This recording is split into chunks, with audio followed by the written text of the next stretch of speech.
शासनाच्या जनसुरक्षा कायद्याच्या विरोधात काँग्रेसच्या वतीने तहसीलदारांना निवेदन। महाराष्ट्र शासनाने नुकताच जनसुरक्षा कायदा पारित केलेला, कायद्याचा जाळून केली होळी। शासनाच्या जनसुरक्षा कायद्याच्या विरोधात काँग्रेसचे माजी आमदार वीरेंद्र जगताप यांच्या नेतृत्वाखाली राष्ट्रीय काँग्रेस कमिटीच्या वतीने धामणगाव तहसील कार्यालय येथे आज 21 जुलै रोजी तहसीलदारांना निवेदन देण्यात आले। या निवेदनातून मागणी करण्यात आली आहे की महाराष्ट्र शासनाने नुकताच जनसुरक्षा कायदा पारित केलेला आहे। या कायद्यामधील तरतुदी या लोकशाही प्रणालीच्या विरुद्ध आहे। त्यामुळे सर्वसामान्य नागरिकांच्या स्वातंत्र्याची व नागरी हक्काची पायमल्ली होणार आहे। काँग्रेस पक्षाची भूमिका ही कायम शासनाच्या जनसुरक्षा कायद्याच्या विरोधात आहे, अशी मागणी निवेदनातून करण्यात आली आहे।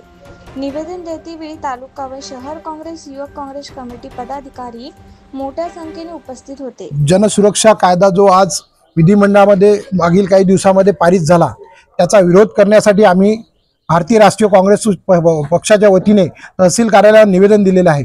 आज जनसुरक्षा कायदा हा अतिशय चुकीच्या पद्धतीने मांडण्यात आला।